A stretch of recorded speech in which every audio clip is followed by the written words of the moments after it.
दिल्ली में आयोजित त्रिसेवा संगोष्ठी में रक्षा मंत्री राजनाथ सिंह ने तीनों सेनाओं के बेहतर तालमेल की जरूरत पर बल दिया। उन्होंने ऑपरेशन सिंदूर के लिए सेना को बधाई दी और सेना के एकीकरण को समय की जरूरत बताया। देखिए ये रिपोर्ट।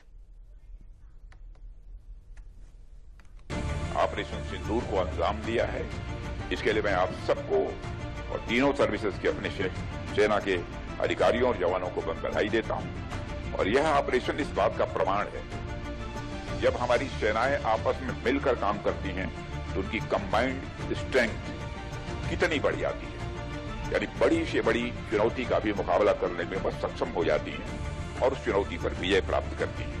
रक्षा मंत्री राजनाथ सिंह मंगलवार को दिल्ली में आयोजित त्रिसेवा संगोष्ठी को संबोधित कर रहे थे। रक्षा मंत्री ने ऑपरेशन सिंदूर के लिए सेना को बधाई दी और कहा कि आज के समय में साइबर हमलों, सूचना युद्ध और बदलती सुरक्षा चुनौतियों से निपटने के लिए भारतीय सेना के बीच बेहतर तालमेल और एक समान प्रणाली की जरूरत है।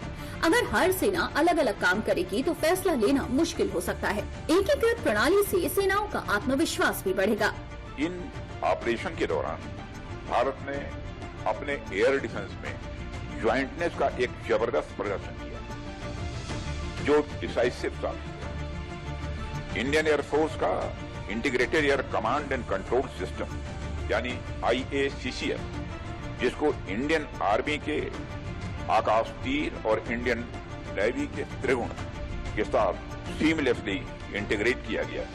और मैं मानता हूं इस सफलता का यह आधार सिर्फ दुनिया की सर्वश्रेष्ठ सेनाओं में गिनी जाती है, बल्कि उनके वैल्यूज और उनकी अप्रोच की भी दुनिया में सराहना होती है। और हमारी यह सर्विस की अपनी गौरवशाली परंपरा रही है और परंपरा के साथ मैं यह मानता हूं कि हमारी यह पहचान भी रही है। इसके साथ ही रक्षा मंत्री ने थल सेना, वायुसेना और नौसेना के कार्यों की सराहना करते हुए कहा कि देश ऑपरेशनल तैयारियों की दिशा में आगे बढ़ रहा है, लेकिन अब अगला कदम त्रिसेवा लॉजिस्टिक्स का एकीकरण होना चाहिए।